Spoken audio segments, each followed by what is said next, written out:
2 different cases, eerie similarities, and 2 survivors with the same trauma and the same brave spirit as they became the survivors of their family and lived to tell the story. This case will make you wonder why we are closer to naming this modus operandi a common epidemic rather than a one-of-a-kind crime. What can prevent this? How can we stop this? Is it only going to get worse? This is about a 17-year-old who was blinded during the murder of his entire family and a 13-year-old who was shot in the face but survived instead to expose her stepdad and what he had done. But you are such a genuine gem. Thank you for clicking on my video. I am Brooke Makenna, and here on this channel, we focus on the victims and the survivors over the killers every single time.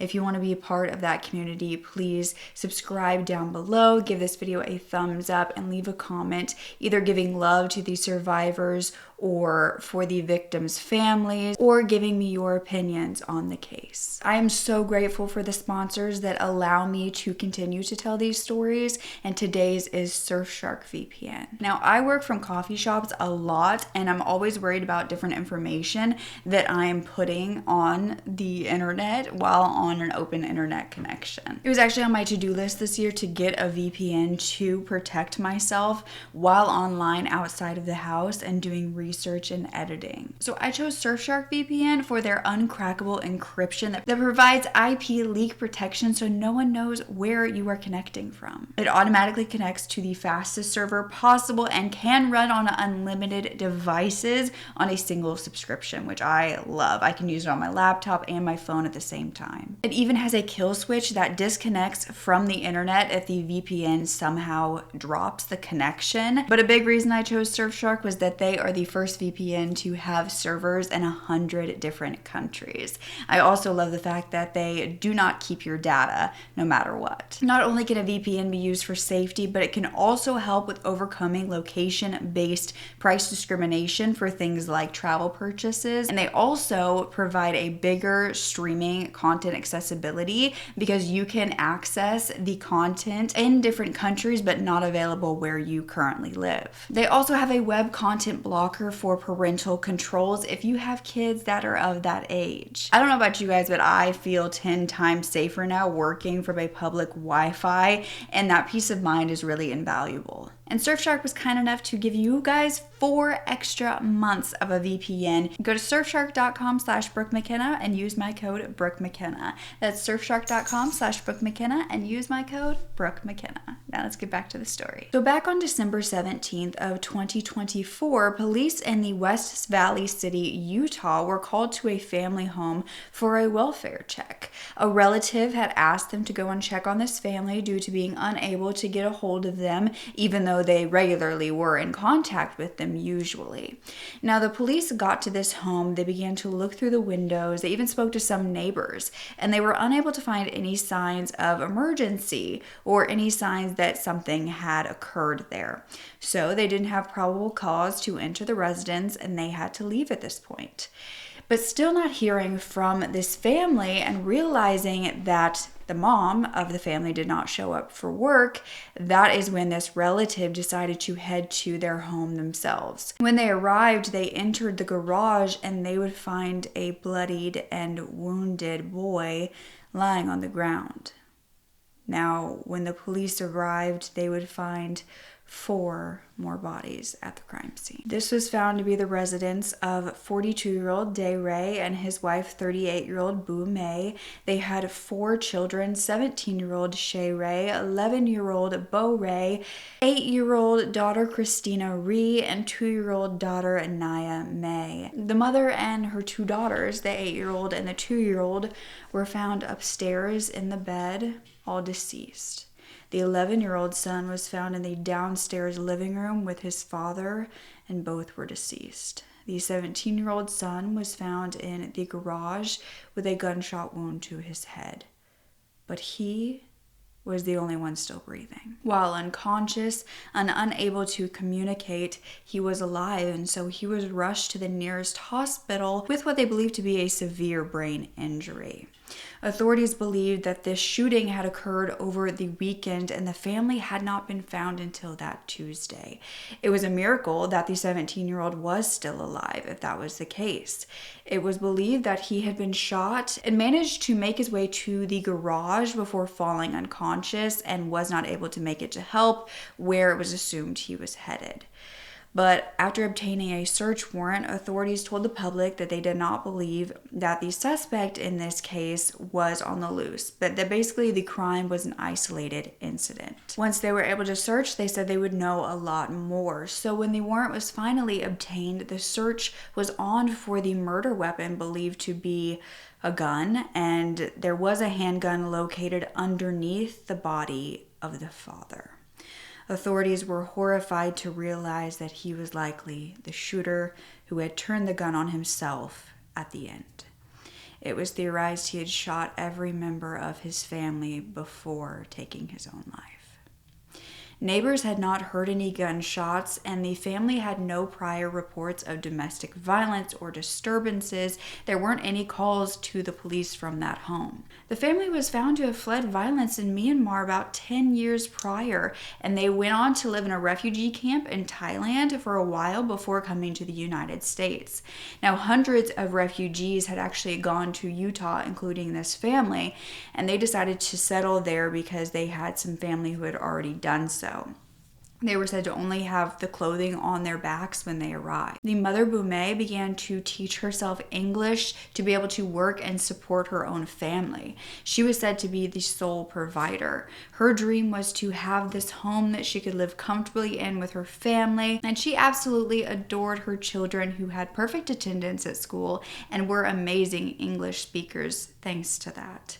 The family had built this beautiful community at their local church where there were other refugee families as well as host families who helped them adjust to American life. Relatives had no idea why this father would kill his entire family. They spoke about Share, the 17-year-old still fighting for his life in the hospital, calling him their hero. They stated that he faced a long and complex road of recovery and needed their full attention and unconditional love and the Savior's gifts of healing and peace. They said it was a miracle he spent those 2 days without medical attention before he was found and he was still alive. A few locals came forward to say that the family shopped at their stores. They were store owners in the area, and that the family appeared very happy. They were basically acquaintances with the mother at this point. They had conversations with her every time she would come in, and both of these owners stated that the family did not seem troubled. Neighbors claimed that they were the perfect sort of neighbors, the kind you wanted because they didn't get into your business, but they also were just good neighbors who you didn't have to worry about. Many said that they didn't know the family deeply. They would keep to themselves, they were very quiet, they never caused any problems. The father was outside playing with his kids in the front yard, the mom was walking the kids to school, and they were just consistently quiet, peaceful, and kind individuals. Now, the neighbor across the street from this residence had actually heard of the 17-year-old who had survived and told the media that they didn't know that the family had another son. They knew of the 3 younger siblings, but they had actually never seen the teenager, which was a bit odd. But everyone surrounding this case appeared to be cooperating with law enforcement to try to find the motive, but most were just confused. The family stated that the only red flag that they could say about the father before he did this was that he was asking them for help to find a job. During a press conference, the police would confirm to the public that there was no history of domestic violence, there was no note to explain what had happened, and there was no motive that they could find. They stated that they wanted people to know why this occurred, but the truth was, it was likely no one would ever know. Upon hearing that the father was actually the prime suspect here, the neighbors were in shock because this was the first time they were hearing this. They had heard that a shooting had occurred, but that everyone was deceased, so they were thinking it was somebody from outside of the family. But the 17-year-old Share was said to be responsive and showing signs of improvement at this time. He was known to be this tender, strong young man. He had been an honor student at Granger High School with a GPA of 3.0 17.9. He was going to turn 18 and graduate in a few days, and his most recent goal was to go to the University of Utah in the fall of 2025. I am the principal at Granger High School, and of course this was the top topic for every teacher of how is Shaw progressing, and we got the green light to get to take as many as we could with us to the hospital and get to see him. So he got to see a lot of his teachers that, you know, are near and dear to him, and he's very near and dear to them. And we got to have a very, very sweet moment at the end of this Christmas break of getting to see how much he's progressed. He's laughing, he's asking lots of great questions about how school's going, what his plans are for the future, and just getting to hear the voices of his teachers, I think, meant a lot to him. The highlight for me was his smile. When at the beginning, of course, it's a little awkward as we've got so many people in the room and teachers are going around saying who's there so that he knows who's there. His eyesight's not working right now. For him to get to know which teachers are there and hear their voices meant a lot to him. But, you know, he's an 18-year-old with a great sense of humor, and there are multiple times where he joked and bantered with us and just lit up, and his smile meant the world to all of us. The news is so horrific and so positive at the same time. Obviously, it's, I guess, a low bar that we're so excited about the state of Shaw right now, but it's knowing what he's been through that we're so excited about this. It's just an awful tragedy that's taken place, and that was something that weighed heavily on the whole school. From the moment the news broke, he's got such hope and such excitement for his future. He hasn't lost track of his goals. He's talking right from the moment he's interacting with people about what his plans are of next steps in college and his career in the future. It's very exciting for us. It speaks a lot to Shaw and his work ethic and the kind of student person he is. He's a senior, and he actually had worked hard enough through his elective credits and all the slots he has to be able to earn credits throughout his years in high school, that when we went with this group of teachers, we also had his school counselor there, and we're looking at, hey, he's halfway through his senior year. How is he on his progress to graduation? One of the very first things we were able to do, and it's because every time I visit him, I always get the question of how are my grades and where am I at, was I was able to say, hey, your counselor's here, and she's got an update on your credits and where you're at on your progress to graduation. And I knew what she was going to say because she told me beforehand of where he was at, but he's actually earned enough credits to graduate. And in that moment, we were able to tell him, you are a graduate at this moment, and the whole group gives him a round of applause, and his smile was ear to ear. Family support is very strong. There's extended family that's been present with him, and it's been inspiring to me to get to watch as I've gone on my visits that he's got quite a group rooting for him every single time. There's a great home for him to be able to be released from the hospital to go to, and there's going to be some great support there. Evident to me how much of an impact he had on teachers and classmates by their response to the awful news of what he'd gone through. He's very near and dear in many people's heart.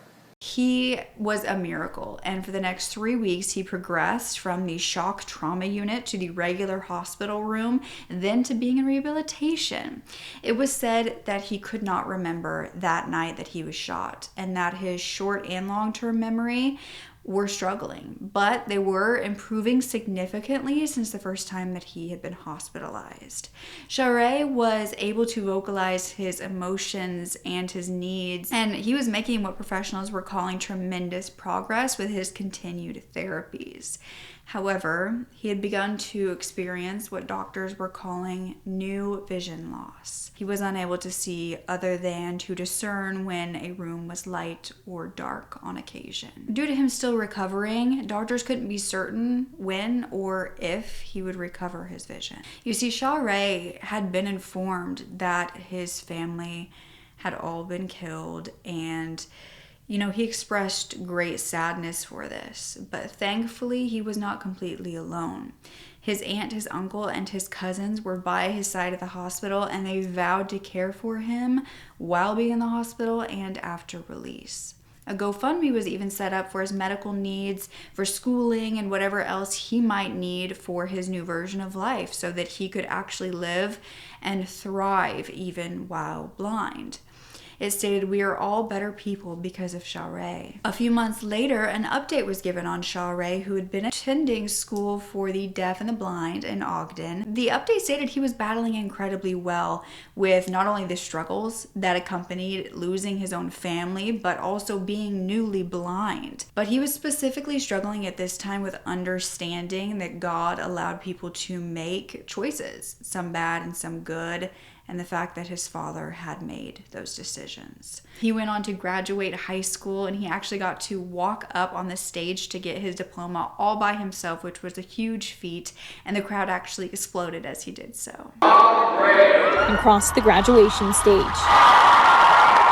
I'm just so happy I get to graduate. It was very hard for me at the beginning, but I think I'm getting more used to it now. I want to make my friends and family proud. No matter the place you call home or the broken bones along the road, just know that you're not alone. There were so many people who were rooting for Xiaorui, the sole survivor of his family. He would eventually give an interview with KSL News in May of 2025, and he said while he was in the hospital, he had to decide how he was going to live his life. And while he didn't know if he would ever see anything more than shadows again, he started to learn new skills, learning how to read and type in Braille, as well as live independently. He was using a cane to help guide him through that school of the blind and the deaf, and he was actually living there during the week where they were helping him learn how he could eventually do everything himself. I just want to keep moving forward with life. I will be going to the University of Utah in January, and I will be majoring in pre-law. He had a specific learning disability. He had troubles at school, and so I wanted to be the inspirations to my siblings. I strive to do good things in this world, and this only reinforces that. I am very grateful, blessed to have this opportunity. Religion is a big part of why I'm always so positive. It gets me thinking that I will be able to see my family again in the afterlife. All of this work was to prepare him to attend the University of Utah, which had always been his dream. He was going to major in pre-law in January 2026. The University of Utah actually awarded him the Presidential Scholarship, which paid for everything. Xiaorui does not like talking about the night of the murders, but says that his faith keeps him hopeful and positive. My one major goal is to be happy and to make others happy. And he did just that, especially with the friends he made while living together at the deaf and blind school.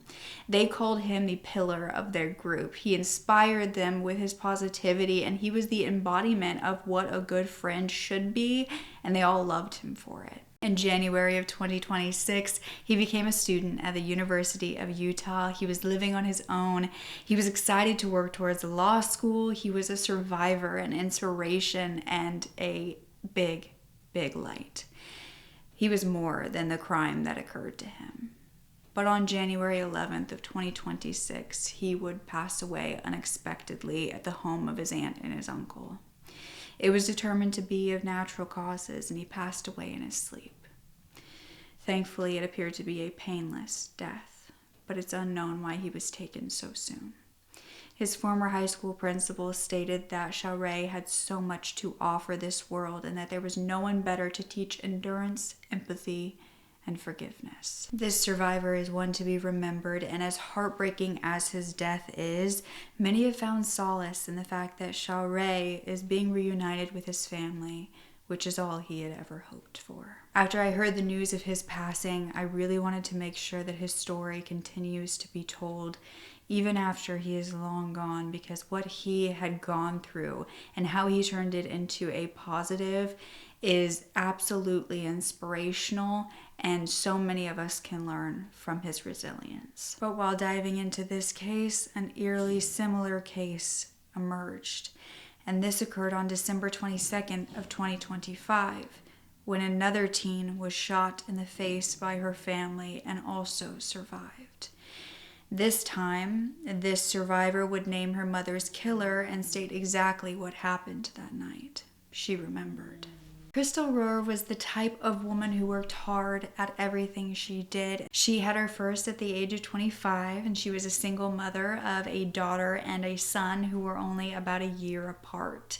She was juggling work with also being a mother, a single mother, but she was known to basically be superhuman for her kids. Nobody knew how she did it. She was at every event for her children. She never missed any, and she even went on to buy her own house because she was also working so hard and she could do so.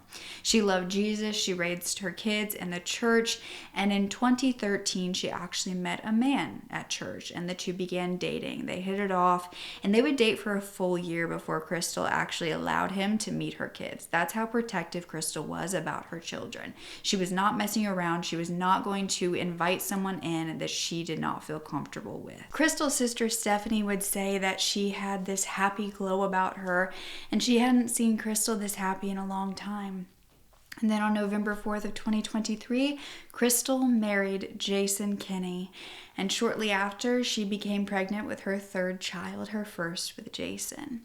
Her sister noticed a shift in her personality around this time, but anytime she would try to talk to Crystal about it, Crystal would just say that it was due to her pregnancy, that basically it was harder because she was older at this point. But Stephanie wasn't so sure that that was all.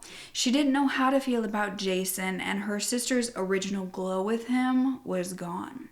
However, she still believed her sister was safe. Jason and Crystal would write to and about each other on Facebook all of the time. And Jason, who was a huge Facebook user, had the bio of, if you know what you're worth, then go out and get it, but you gotta be willing to take the hits. He once posted, "Happy birthday to my love, my best friend, and soon-to-be wife. Thank God I have you, and that our anniversary is so close to your birthday, so I don't ever forget. Love you, baby." Another poster read, "To the best mom I know, she's a true patriot who raises her kids with godly values, a firm hand, and the most love I've seen in a person. Crystal Rohr, I'm truly proud to know you and can't wait to marry you.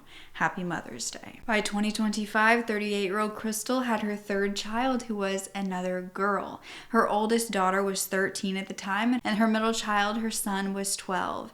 They were all living together with Jason in Highland City, Florida, and 47-year-old Jason was living as the two oldest, stepdad, and of course the biological father of the 1-year-old baby. However, on December 22nd, while the kids were off school for winter break, a 911 call would come in from their neighbor. They would state that the 12-year-old son of the next door neighbor had run over asking them for help and to call the police. He had heard a gunshot as he ran out of the home. When police arrived at the scene, they found a deceased individual in the living room. This was Crystal, who had a gunshot wound to her head. However, the horror continued on to the 13-year-old daughter's bedroom. She had 2 gunshot wounds, one to the face and one to the shoulder, and was lying in her bed. In the next room, the 1-year-old baby girl was in her crib, thankfully sleeping and unharmed. Husband and father Jason Kinney was the prime suspect, but he was nowhere in the residence, and his truck was also gone from the scene. While checking for vital signs on the victims, paramedics found that the 13-year-old daughter was somehow still alive. She was rushed to the hospital, but her mother, Crystal, was pronounced DOA. Inside of the residence, police would locate a letter allegedly from Crystal to Jason that read, "You're drinking, you're using cocaine again. This is not the way the family should be. You need God." Now, it did not say a date in which this letter was written. It was unknown if this was the motive for the murders, but a killer was now on the run. Investigators would soon learn that he had made a phone call to his sister telling her that he had done something really bad and that he knew he would be going to jail for a long time, but that he was not going to go. He said she would see what he did on the news, but that was the last time they would ever talk. While the search became urgent to find a killer before he took justice away from his own victims, deputies discovered that Jason's deceased father had a property nearby in Lake Wales. As deputies arrived at this residence, they found Jason's truck parked outside a shed.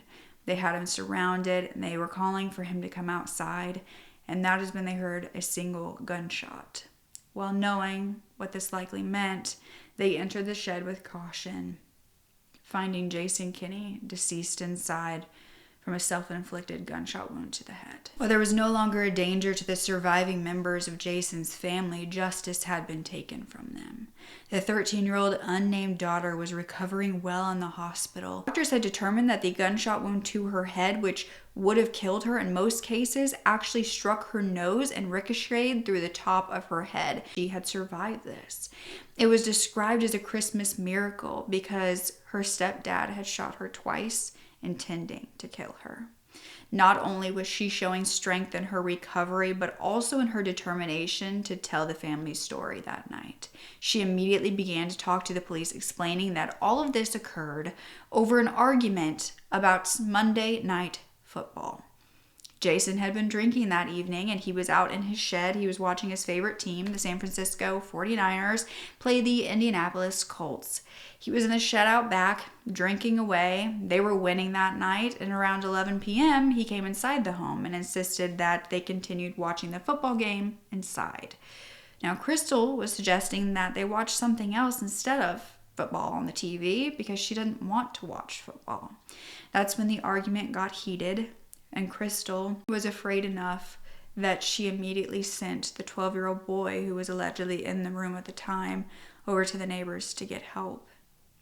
And because of that, she protected her son from being shot at as well. She wouldn't change the channel to football because she wanted to watch another episode of Percy Jackson. When Jason went into the 13-year-old's room after that, she stated she begged him not to shoot her over and over, and he did it anyway, twice. I was repeating, please don't shoot me, please don't shoot me. Now, I found that Jason's online history was disturbing, to say the least. On November 2nd of 2025, 2 months prior to the murders, Jason tagged Crystal in a video from SNL. It was a parody of a true crime documentary where 3 men's wives vanished mysteriously. Now, this was titled Missing Wives Docuseries, and in this docuseries, the women were actually alive, and they told the men where they were going to be. The men had just forgotten. It was a hilarious skit turned quite dark by the viewers' actions that were to come.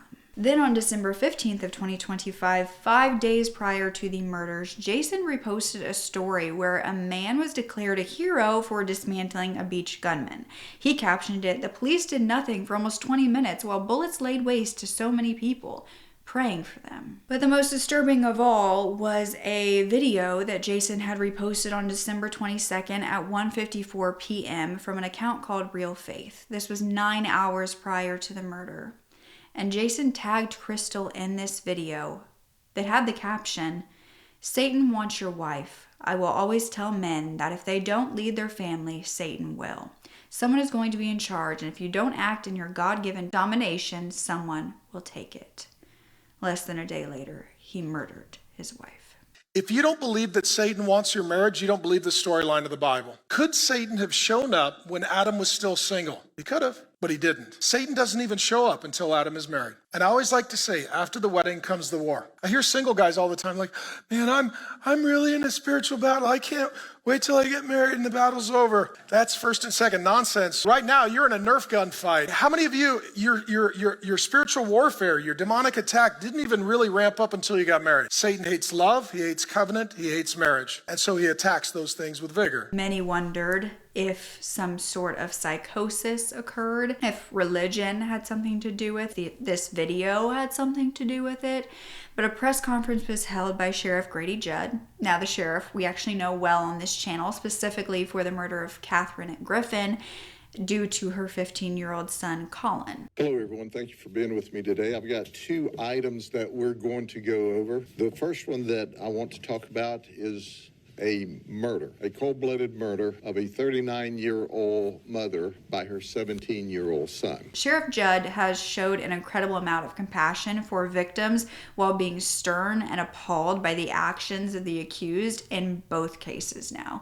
And in this case, Judd spoke about how relatives of Crystal have actually stated that Jason was abusing his wife for quite some time.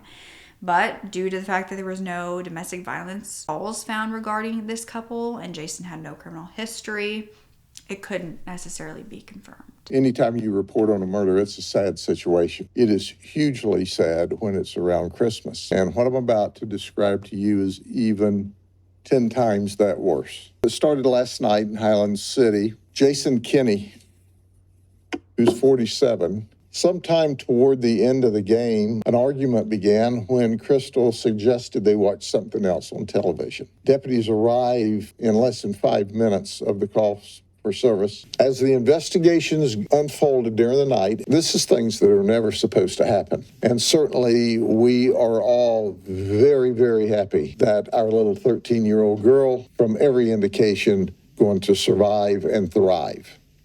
But the investigation's still underway. But this is a family disturbance 3 days before Christmas. Quite frankly, I don't want to sound sinister, but the only thing he did right that night was shoot himself after those horrible deeds. If he felt that way, he could have taken himself out and not hurt those two beautiful people. It's sad anytime. It's horrific anytime. He had a chance. He could have gotten mental health help. We'd have done anything we could for him and the family in advance. Just absolutely destroyed a family and the mental health of two children without their mama and an infant that will grow up without a mother and a father. We don't know who the gun's registered to, and you don't have to register guns in Florida, so that we will do a background on the gun, but it's too early to determine ownership. And I must tell you, our homicide detectives are distraught. When they go in there, there's a beautiful Christmas tree with lots of Christmas presents under the tree. We see the evidence of a wonderful Christmas about to occur in this house. How does an argument over a television program end up with a murder, an attempted murder, and a suicide? Now, what's very ironic is that Jason had reposted a video of Sheriff Grady Judd on his own Facebook back in October of 2025, speaking on a deputy-involved shooting, and Jason wrote prayers for the deputies. But Stephanie said that her sister was the hero here for protecting her children. And Stephanie then went to visit her 13-year-old niece in the ICU as she was healing her gunshot wound. I'm so sorry that I couldn't be there to protect her as her big sister. You didn't deserve this. But I promise you I will love your baby so hard. He made us all believe he was this picture-perfect guy. As far as the abuse claims, she wasn't aware of any. All she knew was that he was drinking a lot more and he said he would get help. She said anytime she went over to see her sister, Jason was out in the shed playing video games on his phone. There is now a GoFundMe I will have below that is for Crystal's children whose entire life has been turned upside down. The most recent update has come from the GoFundMe from Crystal's sister Stephanie, who spoke about how the 13-year-old is expected to make a full recovery, but that the 12-year-old is suffering from survivor's guilt. They are now working on getting them both into therapy, and as for the 1-year-old, she said that she seems like she's doing fine, other than not understanding where her mommy is. The children did survive, and I'm sure that Crystal had so much to do with that and would be so grateful to know that they are safe and sound with her sister. But this should not have occurred. And both of these stories are infuriating stories of a supposed leader of a household, the protector, taking the lives of those family members, as many as he could, before taking his own. Not only cowardly killing those who loved him, but then avoiding justice for them altogether. Why are cases like these happening so often? Is the media online causing the hatred, the evil, the anger? Are there other factors? Is it mental health related? Is there not enough help out there for these people? Are they having these episodes of desperation and depression and helplessness, hopelessness, and that is what is causing it? Or is it something more sinister? I just wonder if there are any solutions, or if this is something that is going to continue to be an epidemic that is rising, especially if we don't pay any attention to it and it's just deemed this normal thing. From each of these cases, I'd love to hear what you believe the motives are. I mean, the most that we got out of Share's family's case was that his father was looking for a job. Was he perhaps desperate that he could not help support his family? Were they having a lot of financial troubles? Could he just not fit in with the American lifestyle and felt like he was an outcast.